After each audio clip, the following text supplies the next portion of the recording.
It's always an exciting feeling to be in the final phase of a long wait for something that you think is really cool, isn't it? Well, that's exactly what we're feeling with Palworld 1.0, a version of the popular title that's been a long time coming and is looking like quite a meaningful upgrade to the world that it presents us with as it exits early access. We've been touching upon them from time to time as the studio tells us more, but with the final release being as close as it is, we thought it best to get a closer look at what's coming, and perhaps help you decide if it's one that's worthy of a weekend with canceled plans. Well, keep your calendars handy as we take you through what you can expect from this upcoming update. Let's go. An entirely reworked progression curve. If you happen to have missed Pocketpair's communications director Bucky telling us about that long list of changes, you're going to be very excited to know that there's going to be a lot of change coming to the world across the entirety of the adventure. There's an improved early game, a more balanced and fleshed out minigame, and the endgame content you're familiar with being supplemented by new additions. That's a solid rethink of the game's entire narrative and exploratory structure, and it should make this version of Palworld feel like a new beast altogether. It's also a strong reason to consider the next entry on our list quite well if you're a returning player. Starting over might be a good idea. Given that there are changes across the journey for you to discover and make use of, you might want to think about a new playthrough despite your old saves working with the new update. That's because you might be missing out on a lot if you just load up an endgame save, with the redesigned progression loop's new advantages slipping by you. It's a great indication that Pocketpair has rebuilt the very route that you take through the whole experience, while adding in a very attractive final destination in the World Tree. A mission-driven story structure. If there was a complaint we had about Palworld's early access build, it's that uncovering lore about the island and its mysteries could feel rather disjointed, with the bosses and gameplay systems not connecting back to the narrative well enough for it all to come together cohesively. Well, that's about to change as version 1.0 is bringing a series of story-driven missions to the table, ensuring that your exploration and gameplay now act as bridges over narrative structural gaps, letting you discover the island better than before while also letting you come to terms with what's changed in this new update, and that's definitely a win-win. A reworked world map. It would have been easy to just add a giant new region with lots of things to do to the existing map before calling it a day, but we are glad Pocketpair is not taking that route. There are going to be improvements to existing areas that make them feel more alive, while new areas are indeed a part of the new content making its way to this game. We can't wait to find out if the original version's uneven density is going to be addressed to give the overall world some more purpose, and whether the additional square mileage builds on that to make this the definitive version of the game's world. The World Tree. We're very happy that the World Tree is finally coming into play, since we're the type of gamers who just can't see something we know is going to be part of the fun at some point, but just can't access it yet. The tree has been at the edge of our goals for too long, and 1.0 bringing it to the playable experience is very welcome. We believe having it accessible can add a new layer of direction to fresh playthroughs, giving that impression that everything our characters are doing is in the service of reaching a final destination that is now within our grasp. That's a very welcome narrative and geographical endpoint for an adventure that really needed them in our book. Mechanically reworked tower bosses. If you've decided on a new playthrough and are expecting to blaze a path through bosses and towers in your path, well, think again. Things are different this time around, and enemies and bosses have been reworked to be more dynamic and engaging when you take them on.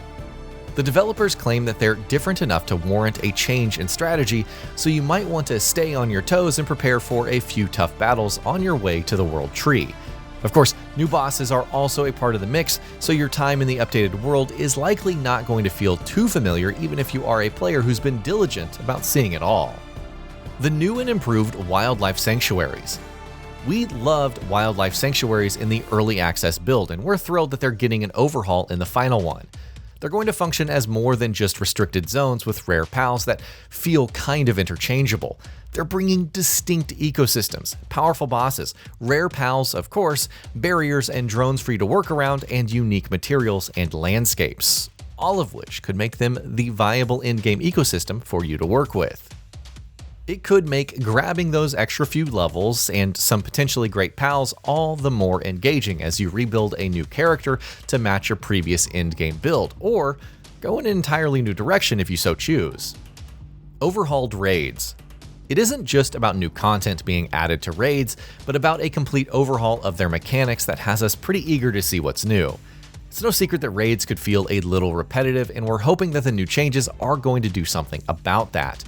The overhaul is definitely coming with 1.0, although the exact specifics have been kept under wraps, and we're guessing they're going to be an important talking point once they're out in the open.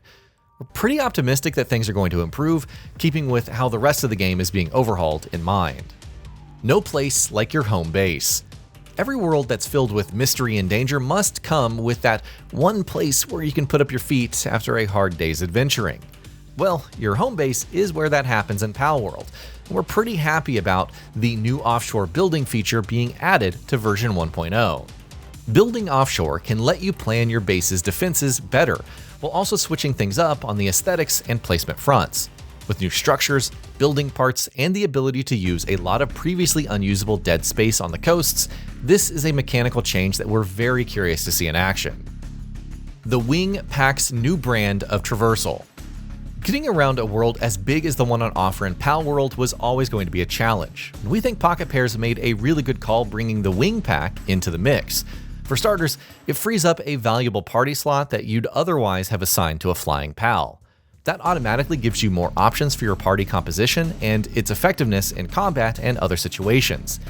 The ability to fly around the island all on your own is something that we are quite pleased with, and we're sure a lot of you newbies and returning players alike are going to agree. New pals, new ways to field them. We're not going to dwell too much on the additions of new pals for you to find out there as you explore the island's farthest reaches, going to places familiar and fresh all at once.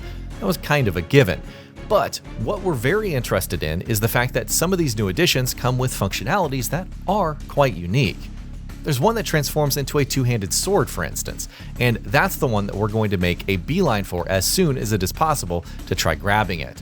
It's a very exciting addition that could take pals beyond mounts and passive labor tools, integrating them more directly into Palworld's combat systems in ways that make sense while also meaningfully evolving its gameplay. We're hoping that this new update is the start of something creatively beautiful in that long term. Mid-game overhaul. Titles like Palworld often struggle to build meaningful mid-game progression loops that bridge the pleasures of early progress and easy leveling to the more challenging late-game rewards that are hard to earn and equally as satisfying. Getting to a stage where your upgrades are only incremental while resources get harder to acquire in the required numbers and recapturing lost ground gets a tad repetitive. Although Pocketpair has stayed mum about how it plans to address that particular problem, it's clear that the mid-game has been a major area of focus for the studio, and that it's being fleshed out in ways that are designed to make it more appealing. We're going to reserve verdict for that once we're actually there experiencing it for ourselves, but we think this part of things is certainly headed in the right direction. The new Endgame. With all of the cool things we've spoken about, it's clear that the progression loop in Palworld is going past the past version, where it could get a little boring once you were a master of your tack. The endgame expansion that's been promised is only one part of why getting to be the best version of your character might only be the beginning of a lot of fun to be had in the world. New sanctuaries, revamped towers and raids, new places alongside the world tree, and so much more could make the endgame feel like a world where your progression continues to sustain itself in ways that make sense, leaving behind the old experience's lack of allure once you've had enough stuff unlocked to be an absolute powerhouse. We'll have to wait and see how this plays out, but we see no reason to not expect a fair bit of fun things to do once you hit your metaphorical peak in this game. You face a hard choice. We know we said it's recommended to start a new playthrough to see everything 1.0 has to offer, but we're equally aware that that's easier said than done. Yes, your existing saves are going to survive, but are you going to use them while missing out on a lot of the new facets being added to the overall experience? Or are you going to leave years of progress, bases, and pals behind to start over?